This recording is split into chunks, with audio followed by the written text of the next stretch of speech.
In a time like today where new rock bands generally don't get nearly as much major label attention as they used to, how do you think that a band, for example, like Greta Van Fleet was able to really break through? Streaming. The record companies will put their marketing and distribution money and promotion money into where the fish are. And that, with streaming, is where they're making 50, 60, 65% of their revenue right now. That's all R&B, pop, and hip hop. So they look at what the kids are listening to via streaming, and okay, well, that's where we're going to make our money. So let's invest in those genres to the detriment of other genres. So if a Greta Van Fleet pops out of nowhere, well, hey, we'll spend some money on them, but we're not going to go chasing other bands like them because that was a fluke. We're going to spend more of our money on the Justin Bieber-ish or the Chris Brown-ish or the Drake-ish people of the world. And whatever money's left over, well, we'll put that into rock, we'll put that into country, we'll put that into some other genre. So that's the big part of it, is that the labels aren't really looking for a lot of rock right now. It's out there. There's tons of it. I just went through my weekly, I have an email box that I put all my music pitches in. And in the last 7 days, I got 803. 803 pitches. And of that, at least 600 were rock bands or, power pop bands or somebody with a guitar. So they're out there. It's just that they're not getting the kind of exposure that they used to because of the way things are working with streaming. The other thing, too, is that the culture in America is being driven forward by hip hop and R&B. That's their thing. You can look at all kinds of different studies and, based largely on streaming.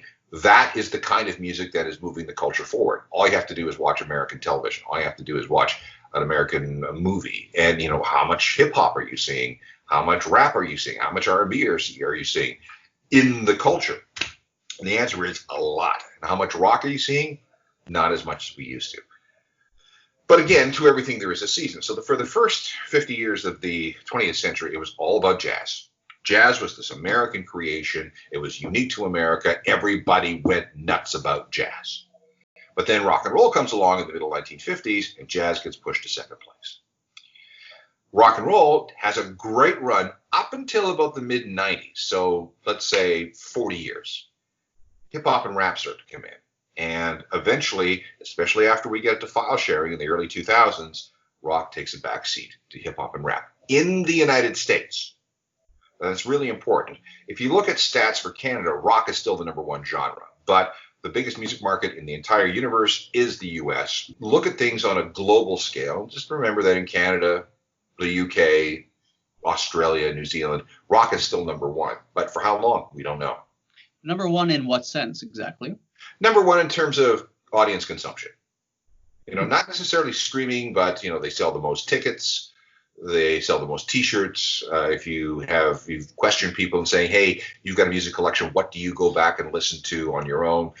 Most of them will say rock.